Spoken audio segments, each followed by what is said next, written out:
어제 이미 설교 준비를 완료했었는데 오늘 아침 기도하는 중에 이전부터 하려고 했는데 엄두를 내지 못했던 설교가 떠오르는 바람에 그것을 말씀드리려고 합니다. 이 주제는 쉬운 것 같으면서도 상당히 난해한 주제이기 때문에 제가 얼마나 이것을 쉽게 말씀드릴지 하는 것은 들어보셔야 아실 것입니다. 우리는 문학, 영화, 드라마, 음악, 미술 여기에 기독교 장르가 있고 세속 장르가 있다고 생각을 합니다. 음악에도 기독교 음악과 세속 음악, 영화도 기독교 영화가 있고 세속 영화가 있다고 생각을 하는데 여러분, 의외의 사실은 우리가 세속이라고 부르는 작품 속에 인간의 상태에 대하여 훨씬 더 정확하고 설득력 있고 적나라하게 묘사한 작품이 많다는 사실이에요. 우리가 성경을 읽고 설교를 들으면서 알듯 말듯 어렴풋이 알듯 말듯한 것을 세속 문학이 아주 적나라하게 정확하게 묘사를 하고 있고 그것도 어떻게 그것을 이루냐면 종교적인 언어를 사용하지 않으면서도 내용적으로는 상당히 성경적인 내용을 말하고 있는 작품이 많다는 사실이에요. 오히려 우리가 섣불리 종교적인 언어를 사용하는 것이 우리가 그것을 제대로 이해하지도 못하고 그 단어를 사용하는 것만으로 의미가 전달되리라고 생각하는 것이 오히려 의사소통을 방해하는 경우가 많습니다. 영혼을 잃는 것, 영혼을 잃는다는 말이 도대체 무슨 뜻이고 우리가 그것을 어떻게 이해하고 있습니까? 영혼을 건진다는 것, 그게 도대체 무슨 뜻이고 우리가 그것을 어떻게 이해하고 있습니까? 죄를 짓는다. 너무 우리 귀에 익숙한 말인데 죄를 짓는다는 말이 도대체 무슨 뜻이고 죄 사함을 받는다. 그건 또 무엇을 말하고 있는 것입니까? 우리가 이미 종교화된 의미로 그것을 말을 하다 보니까 정작 정확하게 무엇을 말하는가 하는 것이 오히려 불분명한 것입니다. 대조적으로 세속문학은 종교적인 언어를 사용하지 않으면서 인간의 상태를 묘사하기 때문에 오히려 사람들이 더 쉽게 이해하고 공감합니다. 그리고 그 내용을 들여다보면 상당히 기독교적인 내용을 말하고 있다는 사실을 발견합니다. 그런데 종교에 옷을 입지 않더라도 우리가 볼 때도 납득하기가 더 쉬운 작품들이 많아요. 우리가 섣불리 교리적, 신학적인 부분에 집착하는 것이 하나님의 진리를 전달하는 데 방해가 되고 있는지도 모르는 것입니다. 제가 과거에도 들었던 예화이지만 1988년도 작품인 월스트리트라는 영화가 있어요. 이게 속편이 나왔는데 원래 것을 말씀드리는 것입니다. 월스트리트. 이 작품에 종교적인 단어는 하나도 등장하지 않지만 그러나 이 작품이 세상을 얻으려다가 자기의 영혼을 잃어버리는 사람을 아주 잘 묘사했습니다. 그리고 잃은 영혼을 어떻게 구할 수 있는지 하는 것도 제시했습니다. 먼저 이 주인공이 영혼을 잃게 되는 과정을 우리가 살펴보기를 원합니다. 주인공은 야심만만한 젊은이, 월가의 은행에 취업을 했어요. 이 젊은이는 세상을 탐을 냅니다. 세상을 얻으려는 야망을 가지고 있어요. 그러려면 월가의 귀재, 투자의 귀재 눈에 묻어야 됩니다. 이 사람의 눈에 들어야 돼요. 그래서 그 생일날만 되면 선물을 보내고 그리고 끊임없이 그 비서에게 부탁합니다. 그분을 한 번만 만나게 해달라. 한 번만 만나게 해달라. 이 부분에서 이 젊은이의 영혼의 취약함이 이미 노출이 된 거예요. 이 사람이 월가의 플레이어가 되려는 야망 속에, 이 야망이 야망으로만 있는 게 아니고 이 야망을 이루기 위하여 출신을 떠나려고 하는 것, 자기의 뿌리를 떠나려고 합니다. 가정을 떠나려고 하고 원래 배웠던 정신을 떠나려고 합니다. 그래서 부모님의 집에 더 이상 살지 않습니다. 내가 맨하탄에서 살아야 플레이어가 된다. 그리고 멋진 양복을 입어야 돼. 잘 나가는 사람과 가까워져야 돼. 이 젊은이가 야망을 이루기 위하여 자기가 속하지 않는 세상을 탐하게 되고 그 사람들과 친하려고 하고 자기의 모습을 다시 만들려고 하는 그 과정에서 이 젊은이가 벌써 자신을 잃어버리고 있는 과정을 묘사합니다. 그리고 마침내 소원대로 월가의 투자의 귀재를 만나게 됩니다. 그 사람이 만나보니 상상 이상의 너무 넓은 사무실, 끊임없이 벌어지는 딜, 주변에 넘치는 돈, 사치, 허영, 그리고 아름다운 여성들, 너무 좋아 보이는, 이게 내가 바라던 세상이야, 이게 내가 바라던 인생이야. 그런데 이 월가의 귀재가 내가 너를 만나주기는 만나주는데 너한테 할애할 시간은 5분밖에 없어.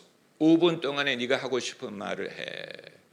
이제 이 젊은이가 자기가 갖고 간 정보를 서둘러서 말을 합니다. 이 주가가 저평가가 돼 있고 이게 퓨처가 좋고 그래 말을 하니까 귓등으로도 듣지 않습니다. 그런 건데 내 밑에도 그런 것 얻는 사람 많어. 네가 나에게 할 수 있는 말이 그게 다야.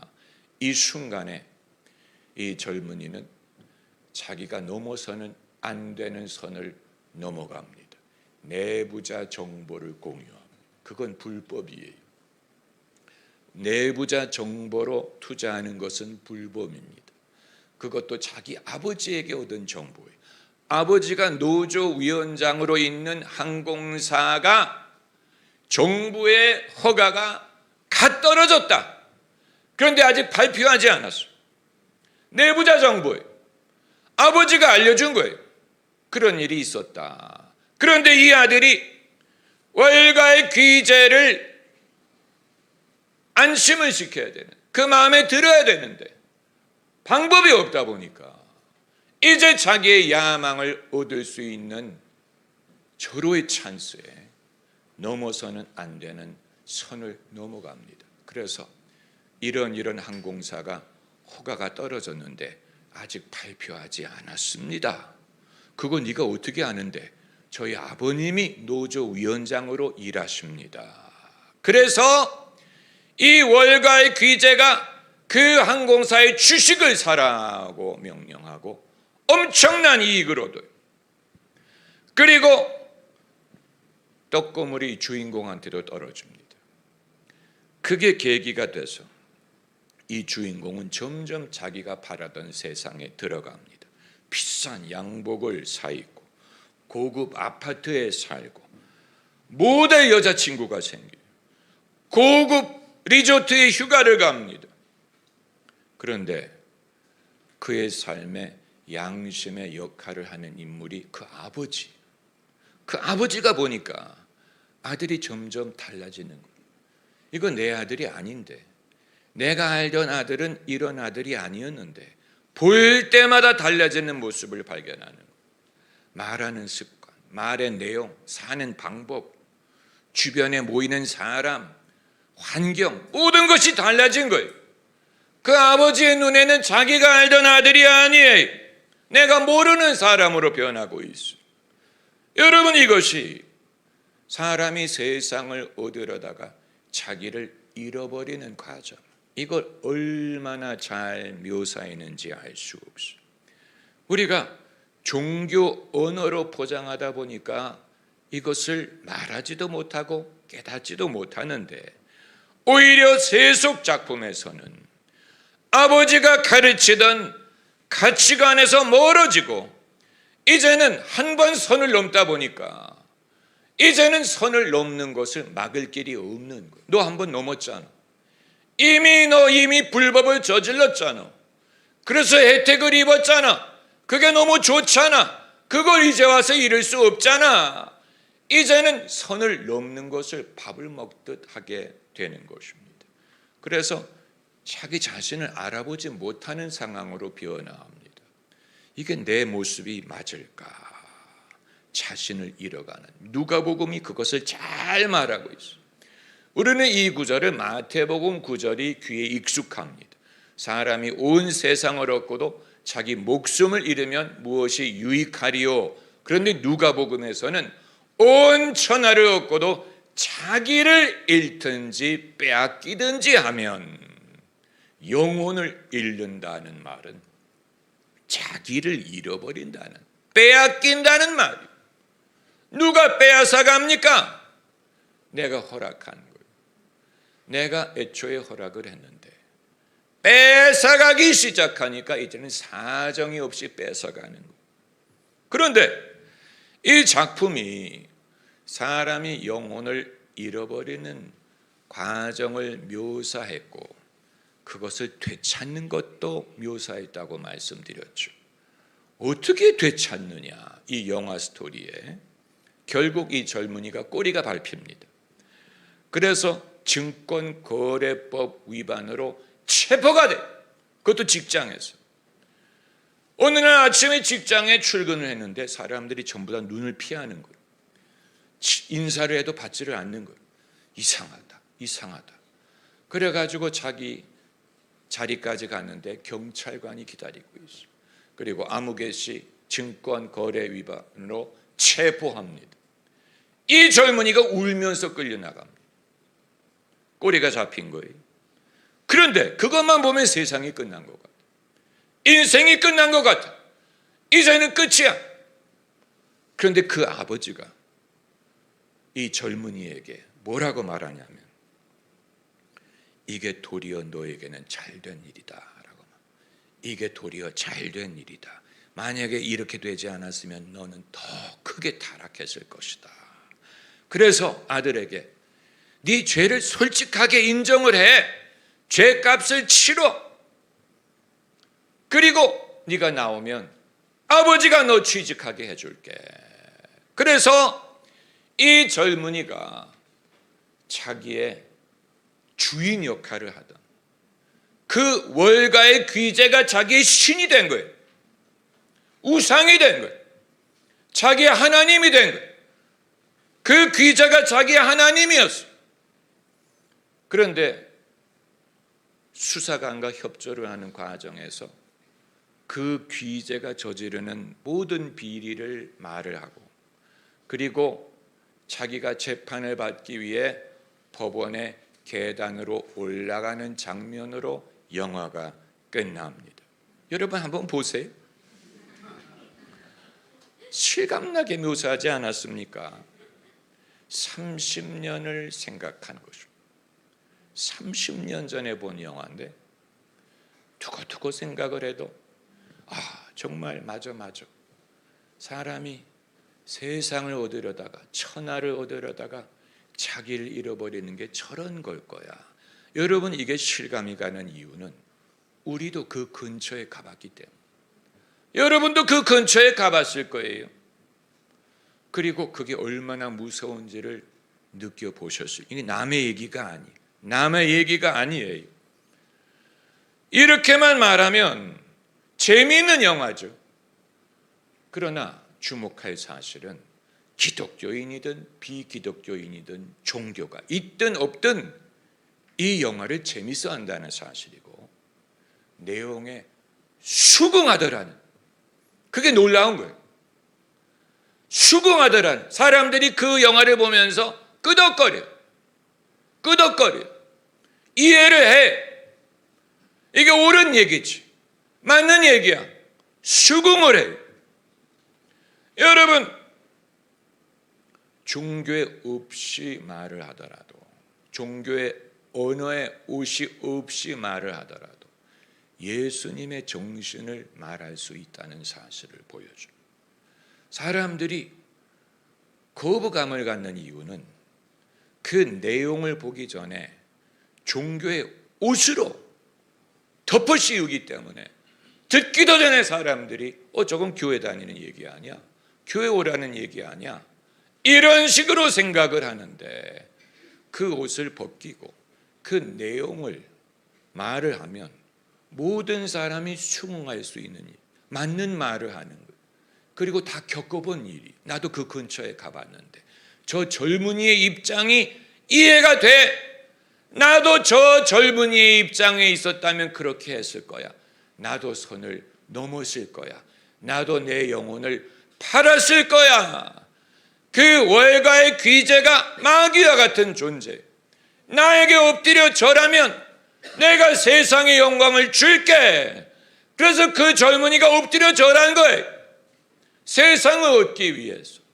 그런데 그 후로는 그 사람이 이 사람의 보스가 된 거예요. 인생의 신이 된 거예요. 그리고 거기에 끌려갈 수밖에 없게 된 것이죠. 왜냐하면 그 떡고물이 너무 좋았기 때문에, 거기서 떨어지는 이득이 너무 좋았어. 그 사치, 향락, 돈, 영광 너무 좋았어.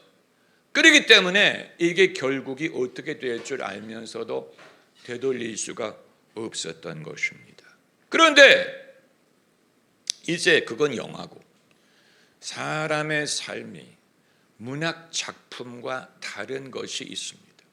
문학 작품은 서론과 본론과 끝이 있고 끝나버려요. 그러나 우리 인생은 아직 끝나지 않았어요. 그렇기 때문에 문학에서는 이 사람이 이렇게 해서 망했어, 이 사람이 이렇게 해서 감옥에 갔어, 이렇게 해서 이 사람이 적발이 됐어 라고 끝날 수 있지만, 우리 인생에서는 하나님이 되돌릴 수 있는 기회를 주십니다. 그게 차이점이에요. 소설은 끝나고 영화는 끝나는데 우리 인생은 아직 끝나지 않습니다. 그렇기 때문에 거기에 결정적인 차이가 있습니다. 성경에는 영혼을 잃어버렸다가 찾은 사람의 사례가 많아요. 그 대표적인 예가 삭개오 같은 사람, 다윗 같은 인물. 우리가 이런 것을 눈여겨볼 이유는 그들이 한때 잃어버렸어요. 다윗이 자기 영혼을 잃어버렸어요. 다윗이 밧세바를 욕망한 것뿐만이 아니고 그걸 숨기려고 하다가 우리아를 죽이지 않습니까? 이제 다윗이 벗어날 수 없는 함정에 점점 들어간 거예요. 욕망에서 시작했는데 그것이 거짓을 낳고 죄를 낳고 이제는 거기서 어떻게 빠져나올 수 없는 상황이 됐는데, 그 상황에서 하나님이 선지자를 보냅니다. 선지자가 그것을 지적합니다. 당신이 그 사람입니다. 그런데 다윗이 어떻게 했어요? 납작 엎드렸죠. 저를 찾아보세요. 다윗이 납작 엎드렸죠. 그리고 내가 하나님께 범죄했습니다. 그리고 이제 주목할 것은 그 결과로 내가 어떻게 되든지 나는 하나님께 맡기겠다 그랬어요.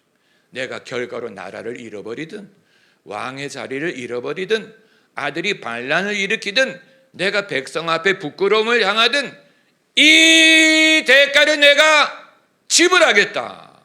그래서 납작 엎드렸어요. 그랬더니 하나님이 내가 죽지 아니하리라. 그 과정을 다윗은 겪었어요. 아들이 압살롬이 반란을 일으키고 백성들이 보는 앞에서 창피하게 되고 쫓겨나가고, 이 모든 걸 다윗이 감당했어요. 그런데 그게 끝이 아니었어요. 할렐루야. 할렐루야. 하나님이 모든 것을 회복해 주셨습니다. 심지어 밧세바와 다시 살라 그랬어요. 그래서 얻은 것이 누굽니까? 솔로몬. 삭개오도 마찬가지죠. 삭개오가 돈을 벌기 위해 별의별 일을 다 했어요. 그러다가 예수님이 찾아가지 않습니까? 그랬더니 삭개오가 주여, 내가 토색한 일이 있으면 4배를 갚고 내 소유의 절반을 갚겠습니다. 저를 쳐다보세요. 아주 중요한 걸 말씀드리는 거예요. 여기에서 이제 이 사람들이 영혼을 찾을 수 있었던 비결은 죄값을 치를 각오를 했다는 사실이에요.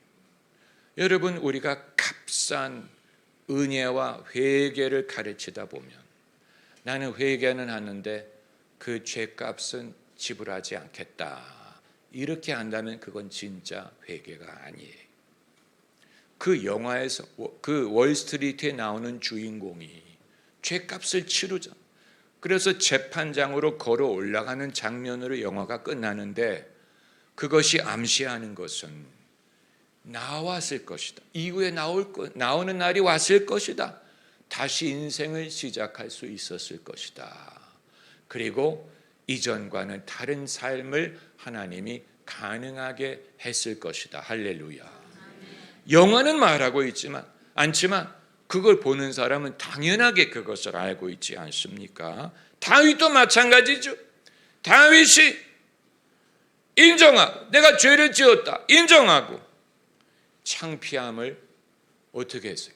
무릅쓰고 아픔이 수반됐는데 그걸 받아들이고 그리고 하나님 앞에 엎드려 회개하고 하나님의 처분을 기다렸어요.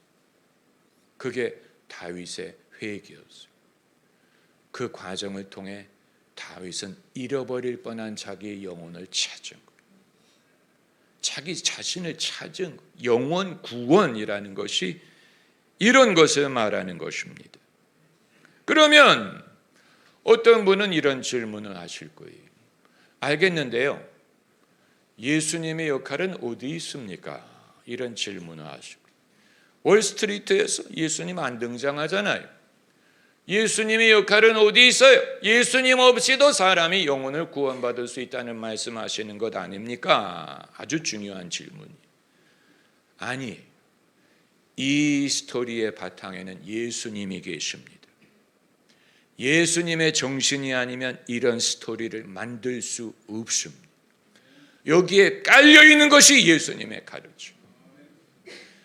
왜 대한민국 넷플릭스에 나오는 한국 영화들이 어두운 줄 아세요? 어두워요.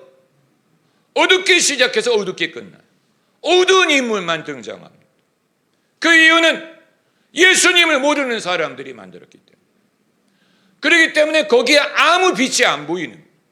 어두운 인생, 어두운 환경, 나쁜 놈이 나쁜 짓을 하다가 나쁜 것으로 끝나요. 한국에서 만드는 넷플릭스 영화의 특징.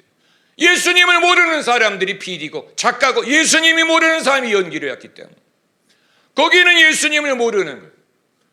그렇기 때문에 한국에서는 이런 작품을 만들지 못하는, 희망을 제시하지 못하는, 인간이 구원받을 가능성을 제시하지, 예수님을 모르기 때문에 그러는. K문화가 아무리 발달하면 무슨 소용이 있어요? K-팝, K문화, K-드라마 아무리 발달한더라, 그러나 우리 중심에 예수님이 계시지 않으면 우리가 세상에 할 수 있는 말이 뭐예요? 우리가 어떤 메시지를 세상에 전할 수 있는 거예요? 화려한 춤, 음악, 문화, 그것으로 우리가 승부할 것입니까? 아니에요. 우리 안에 예수님이 계시지 않으면, 우리 안에 예수님이 계시지 않으면 우리 안에 생명이 없어요. 희망이 없어요. 거듭남의 가능성이 없어요. 구원의 가능성이 없어요. 인간의 변화의 가능성을 말할 수 없어요. 그냥 나쁘게 살다가 죽는 거예요. 우리가 예수님을 전할 필요가 있는 이유가 여기에 있는 것입니다. 대한민국에 누가 예수님을 믿어야 돼? 피디들이 예수님을 믿어야 돼. 엔터테인먼트에 일하는 사람들이 예수님을 믿어야 돼. 저자들이 예수님, 작가들이 예수님을 믿어야 돼. 미디어 분야에 일하는 사람들이 예수님, 배우들이 예수님을 믿어야 돼. 정신적인 가치를 지도하는 사람들이 예수님을 믿어야 돼. 여러분, 교회가 대한민국에 할 일이 많이 남아있어요. 예수 믿는 사람들의 사명이 남아있습니다. 할렐루야. 여러분, 예수님의 말씀은 씨앗과 같기 때문에 씨앗을 심으면 당연히 싹이 납니다. 예수님이 2000년 전에 하신 말씀이 인간의 심리에 씨앗이 되어서 본인이 대놓고 믿든 안 믿든, 대놓고 교회를 출석하든 안 출석하든 예수님의 말씀과 정신을 피할 수가 없어요. 우리의 정신세계에 예수님처럼 강한 영향을 미친 분이 없어요. 그렇기 때문에 다른 이름은 없나니 천하에 구원받을 만한 다른 이름 주신 일이 없느니라. 할렐루야. 내가 복음을 부끄러워하지 아니하노니 복음은 믿는 자에게 구원을 주시는 하나님의 능력이 됨이니라.